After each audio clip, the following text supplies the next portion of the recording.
Hey, I'm here with Cynthia Thornton, and she has made these absolutely amazing art dolls. And I can tell you that if she's not careful, she's gonna go home with fewer art dolls than she came with, because these are so beautiful, and it's the details that make them particularly special. So, Cynthia, how are we gonna get started? I mean, I don't feel like I'm capable of making something like this. Well, the first step is to draw your cloth doll onto 2 layers of fabric and have them pinned together. That way you don't have to fuss with small pieces to try and sew around.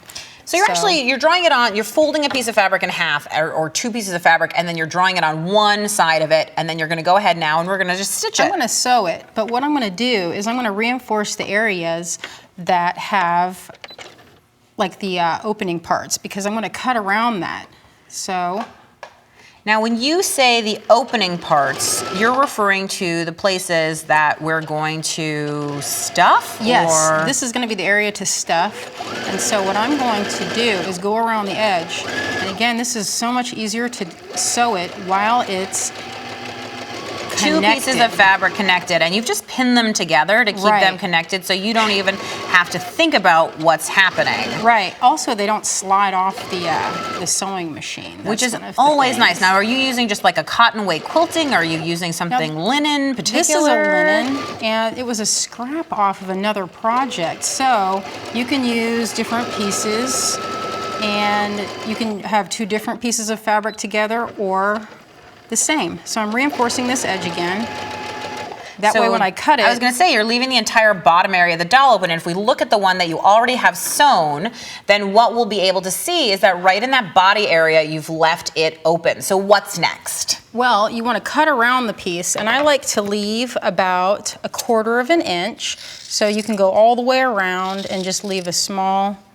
And this doesn't need to be precision cutting, because I can see from the pieces you have, which are already cut, that, you know, you're sort of doing a general outline, but you're not being super careful about it. Right, so these are already trimmed and ready to go. The next step is to turn them, and I like to use this pair of tweezers, and it makes it a lot easier than, say, a chopstick.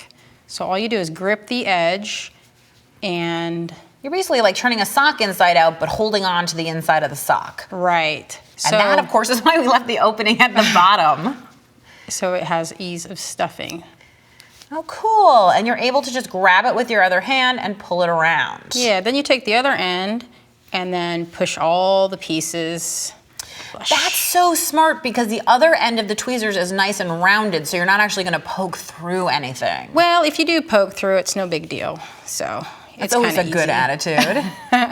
The next thing you want to use is some stuffing. This is polyfill. You could use trimmed other pieces of fabric or wool or whatever. And I'm going to use the tweezers again, and I'm going to grab a hold of it and then push it into the piece. Something that a doll maker once told me, and I don't know if this is true, is that even if you could fit a huge piece of stuffing, you actually want to stuff in small pieces of stuffing, not in like one huge glob. Right. Well, I mean, it's a little easier to maneuver than, say, trying to get a hold of a large, you know, cotton candy-sized ball and trying to force that into a relatively small opening. Now, how do you know when it's stuffed enough? Well, that depends on what kind of doll you want to make. Some are softer for kids, or you'd want to do something that's a little bit less stuffed. Okay, so let's go ahead and embellish this, which I think is the next step, right?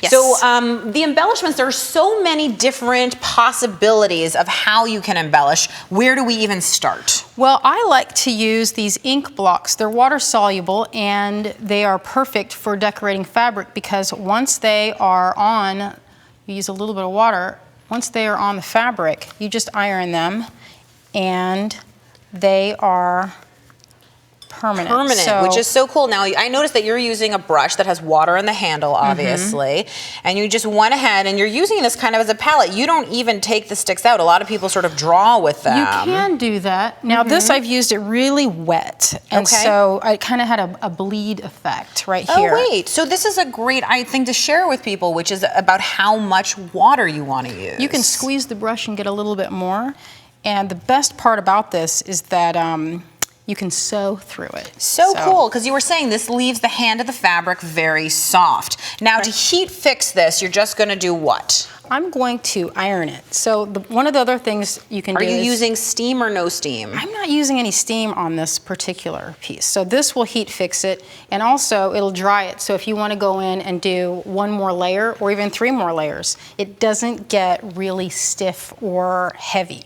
So you can kind of see how it faded a little bit. Now, when you say permanent, is this washable if I want to do this technique on an actual washable garment? Yes, you can use that. Wow. I used it on a jean jacket and embroidered over top of it, and I washed it in cold, and it was completely permanent. Now, speaking of embroidering over it, you've got so many awesome embellishing supplies out here on the table. Will you just tell us a little bit? Obviously, I see like sequins, and you've got the tiniest little embroidery hoop. Right. I like to use, I have some vintage sequins here and silk threads, different threads. Buttons are perfect for using in the jointing, which all you have to do is use a large doll needle and string it through, all the way through, and then pull it back, and you can add any kind of button to it. So that's how you're attaching the arms of the dolls once you have everything stuffed, and the legs, of course, is using the button to do that. Right. And then I can see these clothes are absolutely gorgeous. I just want to look for a moment at the skirt of this doll right here, and I can see, of course, that with the ink blocks you've done some painting, but you've also done some really great hand stitching on there. And I'm assuming that's where you use the very small embroidery hoop. Right, you can use any size, but the tinier size allows for more, like you can hold it easier and it's not so cumbersome to use. I use beeswax to run the thread through, and then it's easier to pull through and use the hand stitching that way. Awesome. You know, Cynthia, this is a really complicated, unbelievably gorgeous project, and you make me feel like I could actually do it, and maybe I don't have to steal one of your dolls to take home with me.